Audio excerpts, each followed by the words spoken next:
Muy buenas tardes, ¿cómo les va? Bienvenidos, como cada tarde, a Más Info, hasta las 4 de la tarde con información política, económica y todo lo que está pasando en el mundo también. Me dicen que el dólar está en llamas, está caliente. Después nos vamos a meter con ese tema, pero la tapa de la tarde está acá.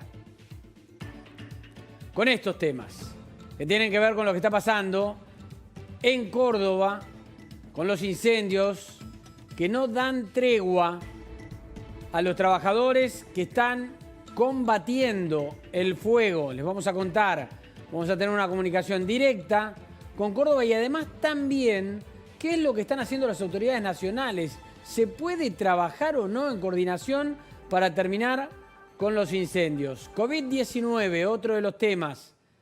Ahora también con los preparativos para el nuevo test. Un test que puede acelerar el control de la pandemia, que puede dar resultados en 20 minutos. ¿De qué se trata? Está hecho acá y les vamos a contar cuál puede llegar a ser el resultado por parte de los científicos argentinos. En Uruguay, ¿abren o no las fronteras? ¿Qué es lo que va a pasar? Sigue la polémica y sigue la discusión después de las palabras del presidente uruguayo respecto de que está en duda que se pueda abrir la frontera con Argentina y con Brasil para el verano. Y es noche de Copa otra vez, después de los 2 días anteriores en donde jugaron varios equipos argentinos. Hoy es el turno de Boca y te vamos a contar, si sos hincha de Boca, todo lo que tenés que saber antes de meterte en el partido.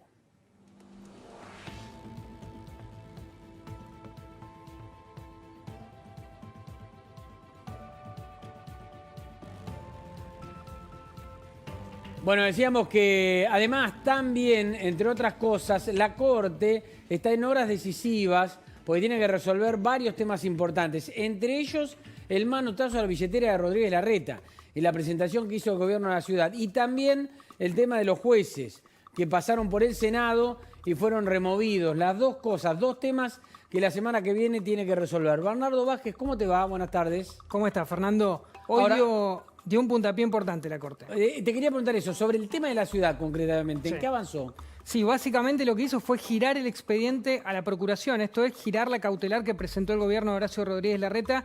Y ahora la Procuración va a tener que emitir un dictamen. Un poquito lo resumimos en esta placa que armamos. La Corte gira la cautelar a la Procuración, como decíamos. Debe esperar ahora el dictamen de Eduardo Casal, que es el Procurador General Interino de la Nación. El dictamen no es vinculante, esto es importante aclararlo para el máximo tribunal. ¿Esto qué quiere decir? Que lo que opine la Procuración no implica que la Corte tiene que opinar lo mismo. Y no tiene plazo para resolver la Corte Suprema de la Nación. La ciudad lo que está pidiendo, como venimos contando estos días, es que se detenga esa sangría de 150 millones de pesos por día que le implicó el decreto de Alberto Fernández hace ya más de casi 2 semanas. Hasta tanto se resuelva, ¿no? La situación. Este es uno de los temas que tiene que resolver la Corte, pero no es el único. ¿Cuánto juega la política, no? Una decisión jurídica de la Corte. ¿Y cuánto juega cuando hay también temas por resolver que pueden favorecer o perjudicar a otro? Félix Lonigro, abogado constitucionalista, está en línea para hablar de este tema. Félix, ¿cómo va? Buenas tardes. ¿Qué tal, Fernando? Buenas tardes.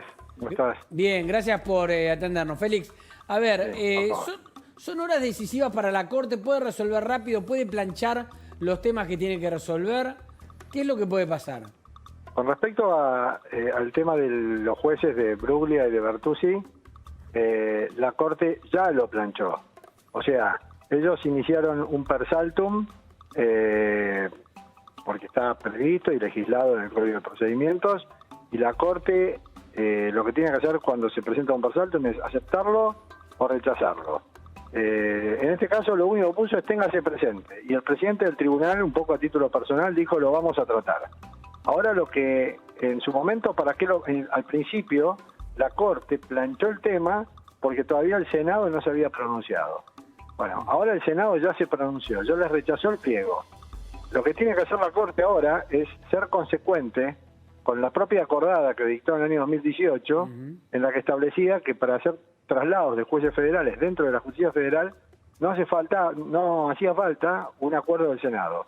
Sin embargo, la locomotora antirrepublicana que preside el Senado se mandó con el tratamiento de los pliegos, se lo rechazaron, y ahora la Corte ya no tiene margen para seguir haciendo política. ¿Qué es lo que está haciendo ahora? La Corte lo puede resolver con 2 renglones eso, y no tiene margen para decirle que no a estos jueces. Lo que tampoco tiene es plazos. Ahora, ¿no tiene margen para decirle que no? Debería decirle que sí, solo por su acordada anterior, porque, a ver, yo decía, explicándolo en términos no jurídicos, ¿no? El Senado se transformó en un tribunal de alzada de la propia Corte Suprema, diciéndole que lo que había dicho antes estaba mal. Y ahora la Corte, si le dice que sí al Senado, está diciendo, bueno, está bien, agacho la cabeza, usted tiene razón, lo que yo había resuelto antes estaba mal.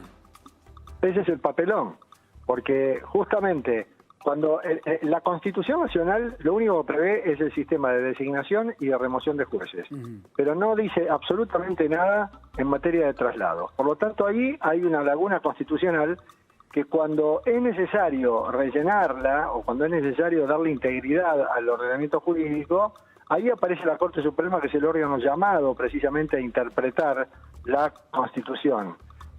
La Corte Suprema de Justicia, por el sistema de control constitucional que hay en la Argentina, es quien tiene la última palabra en ese sentido. Sin embargo, al Senado le importó absolutamente nada. Y el Senado dijo, a mí esa acordada no me interesa y yo avanzo igual. Félix, ¿cómo imaginás el tema de la coparticipación en la Corte? ¿A partir de la semana que viene ya hay que esperar novedades o puede dilatarse más? Ahí es distinto, porque ese es un procedimiento que ingresa a la Corte por competencia originaria. La Corte interviene directamente cuando una provincia es parte, y en ese sentido desde el año pasado la Corte tiene dicho que la Ciudad de Buenos Aires es equiparable a una provincia y por lo tanto le corresponde, en el caso de un juicio, ir a la competencia originaria. La Corte ahora envió el trámite a la Procuración porque es lo que se estila a hacer siempre, para que la Procuración además diga si corresponde la competencia originaria.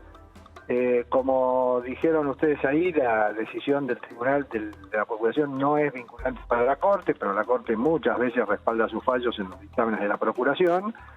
Y ahora, cuando le llegue el expediente, tiene que resolver sobre la medida cautelar para evitar que haya un goteo permanente. Eso no quiere decir que se esté pronunciando sobre el fondo de la cuestión. Claro. Y si dicta una medida cautelar, bueno, le tendrá que dar seguramente.